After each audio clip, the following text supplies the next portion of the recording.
Hi lovies, welcome back to this channel. If you are new here, my name is Belinda Strana. Thank you so much for all the love and support. Don't forget to please subscribe to this channel, turn on notifications so that anytime I upload a video, you will be the first person to be notified. And to my returning subscribers, thank you so much for all the love and support. To those people that share my videos and leave commentaries and also educate, you guys are the real MVP. Thank you so much for all the love and support. All right, lovelies, let's dive in today's video. So lovelies, I came across this video on my For You page on TikTok, and I thought to share with you guys where this Indian American man got the highest disappointed of his life. Guys, I'm just gonna roll his clip as well as some of the stitches I was able to put together. Please leave me your own thoughts in the comment section of what you think of this video. But before then, let's dive into it.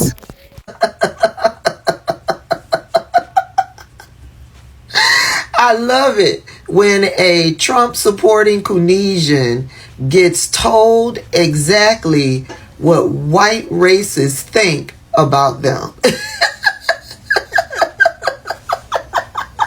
Y'all remember Vivek Ramaswamy? Baby, he got introduced to Ann Coulter. And that's why I brought on today somebody who I think has some thoughtful perspectives on the future direction of our country, of our conservative movement, and on this question of nationalism and national identity. Somebody who've been fascinated by for a long time and have interacted with on social media, but for the first time we're having at least a live form conversation in the offline sense of it. It's Ann Coulter. So Ann, thanks for coming on, and I'm looking forward to our conversation today. Me too. Thanks for having me. That was a fantastic opening monologue. I too am a fan of yours. I'm going to make a point of disagreeing with you so that it will be fun. You are so bright and articulate, and I guess I can call you articulate since you're not an American black. Can't say that about them. That's derogatory. And that was a great opening segment. Lots of things to talk about there. Oh, and I agreed with many things you said during. In fact, probably more than most other candidates when you were running for president. But I still would not have voted for you because you're an Indian. We'll get back to that. Did y'all see his face? Did y'all see his face? I want to see the entire clip, but I don't want to see it enough to give him a click in the view. That was enough for me. Vivek's, his whole face was like, if you don't know who Ann Coulter is, Ann Coulter has been in the political arena for years, and she has been a bold, out loud, in your face racist for years. It was rumored that she at one point was dating JJ from Good Times. Yeah, I forget what his real name is, but JJ from Good Times. They were supposedly have been dating at one point. I don't know if they are still dating, but yeah, Ann Coulter is a hot, flaming racist, and I am so happy that she showed Vivek Ramaswamy what white racist conservatives, what they really think about him. I agreed. She says, I agreed with a lot of what you had to say, but I wouldn't have voted for you because you are not a white man in America. Which is bold and in your face racism. It could not have happened to a more deserving individual than Vivek Ramaswamy. Listen, I saw this tweet, and this tweet was attached to the video. Look at this. Look at him showing all his pearly whites, just cheesing and smiling. That was before she told him she wouldn't vote for him because he's an Indian. Anywho, this is what the person who tweeted this video said. Ann Coulter is desperately trying to stay relevant as the most hateful and bigoted Republican woman in a pool of so many candidates. I believe that 100%. This person goes on to tweet, I can't believe I'm sticking up for Vivek Ramaswamy either, but she's absolutely vile. Yes, Ann Coulter is absolutely vile. She's been vile for years, right? We've been calling her out for years, right? But I ain't sticking up for Vivek Ramaswamy. No, I'm glad she cut off his face. He thought fat meat wasn't greasy. And Ann Coulter said, yes, Vivek, actually, fat meat is greasy.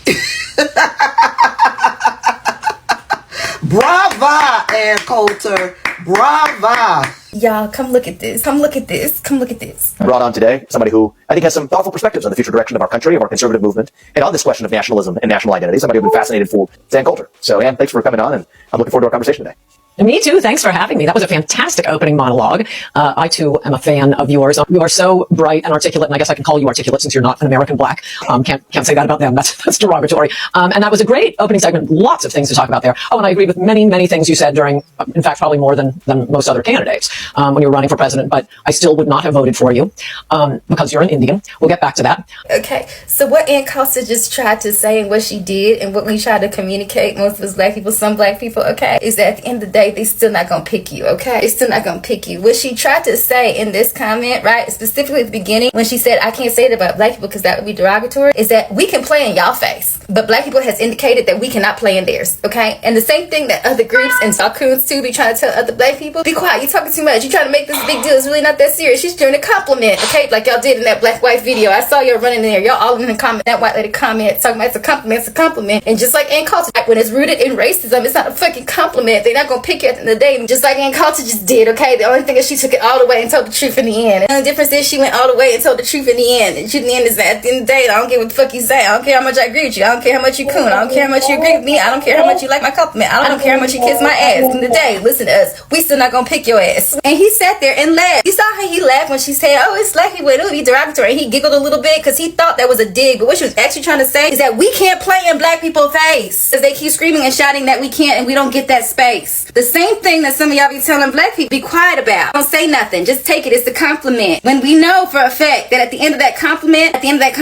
is a slap in the face of racism. And I don't know what y'all call coons in your other communities, but it seems like it's spread a lot faster in y'all stuff than it do in black people stuff. The only reason why people have arrived at that is because black people won't shut the fuck up and won't let people play in their face. Won't let people play in their face for white validation, okay? Because here he is, Vivek, sitting on the national stage and the national internet, everybody watching that shit and watching this lady play in his fucking face, and he's laughing and giggling. So much so subjugated that after she did that, he went and tweeted that it's okay, that he respect her right to say and do all that, to do that, and that is be racist. And I don't know if he know this, but we fought black people specifically in the front lines to make sure that civil rights protected the right for you not to be racist in America. Here you are saying it's okay, and you want to fight for her right to be racist against the rights, to say that it's supposed to be racist. You see what I'm saying? And that's what subjugation and kissing white ass gets you at the end of the day. That's what it gets you at the end of the day. At the end of the day, once you get in that house, they get in that house, and you got there by subjugating and kissing ass. Kissing ass, at the end of the day, they're gonna kick you out that house, and you're gonna leave with a shitty mouth. You're gonna leave with a shitty fucking mouth, and you got in there by subjugating yourself and kissing ass. At the end of the day, they still gonna kick you out that house, and you're gonna leave with a shitty mouth, a dookie filled mouth from kissing white people ass. Vivek, all I got to say is after kissing all that ass, how does it feel, as we have always said, to know that they still not gonna pick your ass? They still not gonna pick your ass. They still not gonna pick your ass. This is Ann Coulter. She is a Republican conservative media pontiff, an author, a syndicated columnist, a lawyer, and a bigot who doesn't mind saying the quiet parts out loud. We're just going to digress on the part where we live rent-free in these troglodytic glowworms, escapees from the Caucasus Mountains, and in her case, by way of Snow Roach Valley. Mind, because it seems like anytime they're talking to any minority or marginalized group, they always find a way to work in black people. But what Ann Coulter does in the very beginning of this interview, it sets the stage for you to know your place as people of color. And she even does us the courtesy of explaining that racism is built into the foundation of this country and is a part of its DNA. Listen up. There there is a core national identity that is the identity of the WASP. And that doesn't mean we can't take anyone else in, a Sri Lankan or a Japanese or an Indian.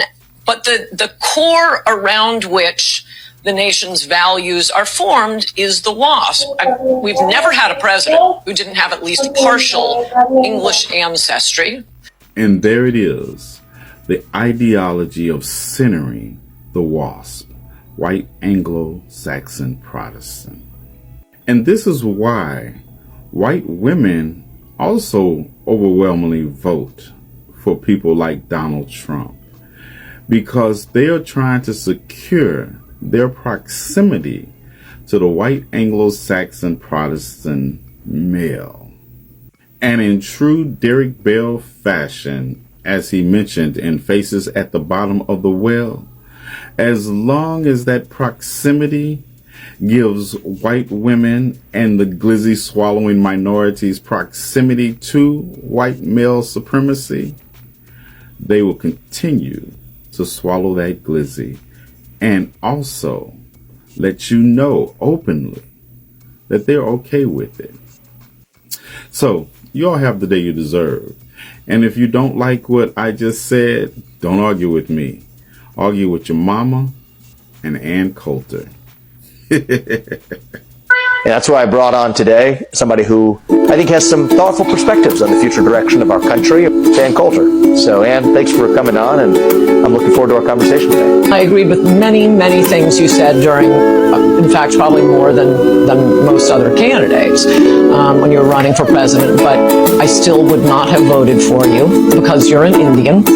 I never thought the leopards would eat my face. No, I never thought the leopards would eat my face. Well, I turned my back on my own kind, but I somehow thought that I'd be fine. No, I never thought the leopards would eat my face. Slow it down now. I never thought the leopards would eat my face. No, I never thought the leopards would eat my face. It would happen to me. I turned my back on my own kind, but I somehow thought that I'd be fine.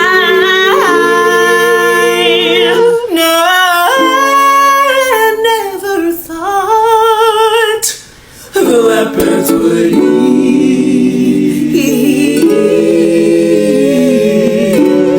my face. Like, seriously, lovelies, she agree with whatsoever blah blah blah blah blah he has to say.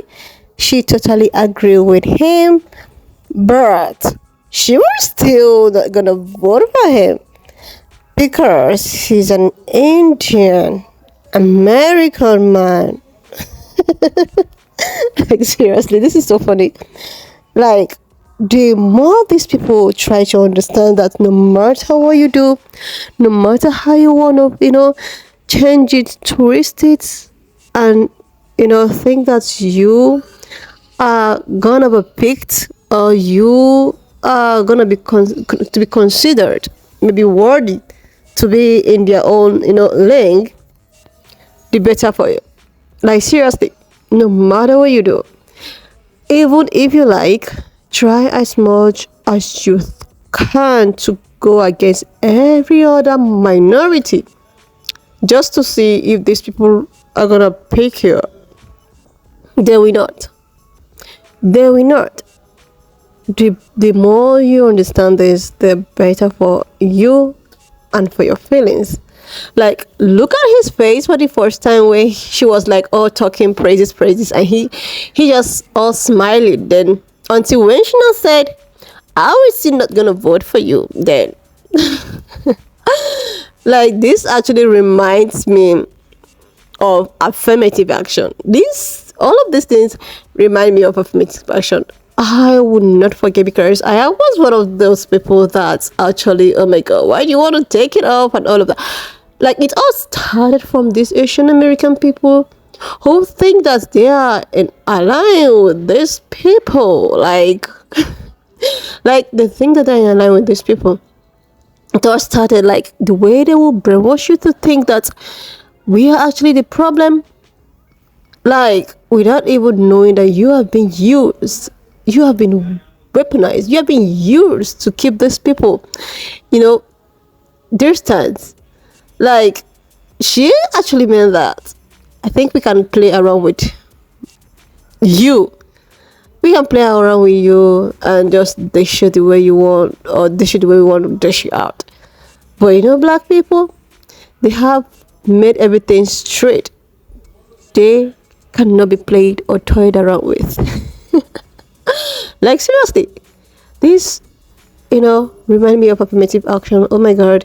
During this affirmative action, striking down of affirmative action is something that was so all over internet. Asian Americans, oh my God, they were all thinking that the problem, they were not, admitted into these Ivy schools was actually because affirmative action gave room for, black people to be admitted in Ivy schools. It also gave, it also gave opportunities for those people that felt that they were not qualified to be in these Ivy schools, but because of affirmative action, they got the opportunity to, get themselves into these Ivy schools until they decided to start fighting on how to struck down affirmative action, thinking that with the help of these, pen-colored people, they are now in the same, they are now allies, they are now in the same level. Like, we are just going to team up and struck down affirmative action so that these black people that have the opportunity to get into Ivy schools because of affirmative action will not get such opportunities anymore. Until all the fight, everybody were like, black people are not the ones, they are not even the problem. Without them realizing it is actually, though, why women that affirmative action, favors the most. Not until every tooth and nail, affirmative action was struck down. After it was struck down, these people decided to show them their real color, that we have used you to actually take away some people that we have been wanting to take away. Because taking you guys away is very, very easy for us to do. So we're just going to use you and your, population to actually take away these ones that is just like a bull in our neck. So they shut down affirmative action. That was when they now realized that, oh my God, this was not actually favoring black people the most. It was actually doing the same. It was favoring white women. And post affirmative action, this is when an article have to surface that a lot of Asian students have, drastically the level at which these people get admission into Ivy school have reduced compared to when there was affirmative action. This is the case. Like, most of you, people will just think that, okay, when I just form alliance with these people, they're going to treat me better, they might just accept me. They'll try as, much as they can, at least when they say that I am just, in their own side, they might treat me better. But the reverse was actually the case. Just look at it. She said it to your face. Even if you are all qualified, even if you have all the criteria to actually become president or whatever you want to be, I am still not going to vote for you because, you know why?